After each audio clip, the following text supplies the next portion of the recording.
नमस्कार, pride India news में मैं रिया पांडे आप सभी का स्वागत करती हूं। तो चलिए शुरुआत करते हैं कुछ खास खबरों से।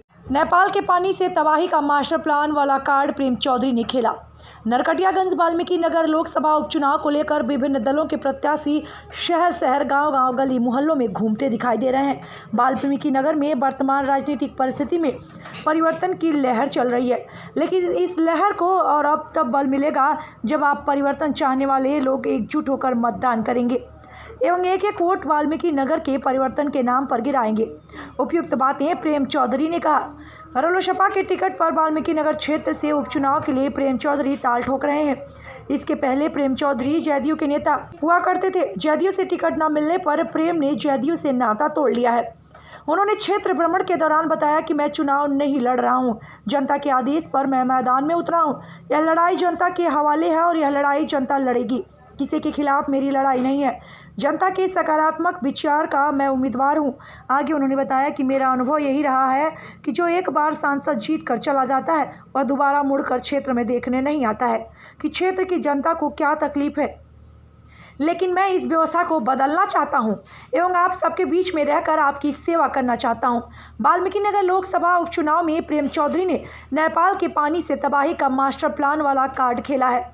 उन्होंने कहा कि वाल्मीकि नगर में जो बैरेज है उसमें 50% बैरेज इंडिया में है और 50% बैरेज नेपाल में पड़ता है।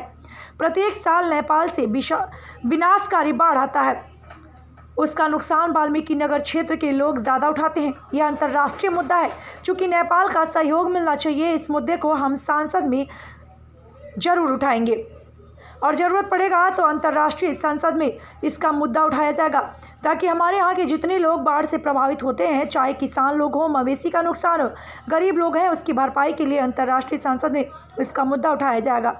और यहाँ पर डैम बनाने का हम लोग का प्रोजेक्ट करेंगे और इस डैम को हम 3 फ़ायदे मिलेंगे। एक तो जल विद्युत योजना के तहत हम लोग यहाँ पर सरप्लस बिजली नेपाल व भारत के अन्य राज्यों को सप्लाई कर सकते हैं। दूसरा, फिशरीज के रूप में विकसित किया जा सकता है।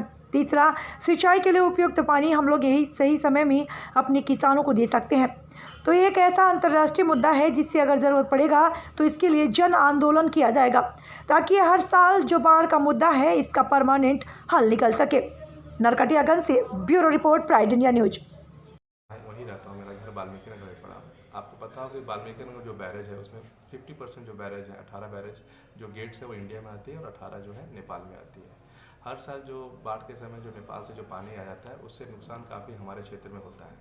तो सबसे पहले हमारी ये मुद्दा है, क्योंकि इंटरनेशनल मुद्दा है जो कि नेपाल का सहयोग मिलना चाहिए, तो इस चीज़ को हम लोग अपने संसद में उठाएंगे और ज़रूरत पड़ेगा तो इसको अंतर्राष्ट्रीय संसद में उठाने का मांग करेंगे, ताकि हमारे यहाँ के जो लोग जितने भी जो प्रभावित होते हैं, चाहे जो हमारे किसान लोग हैं, जितने मवेशी जितने हमारे उनका नुकसान होता है, उसकी भरपाई के लिए अंतर्राष्ट्रीय संसद में भी इसका मुद्दा उठाया जाएगा।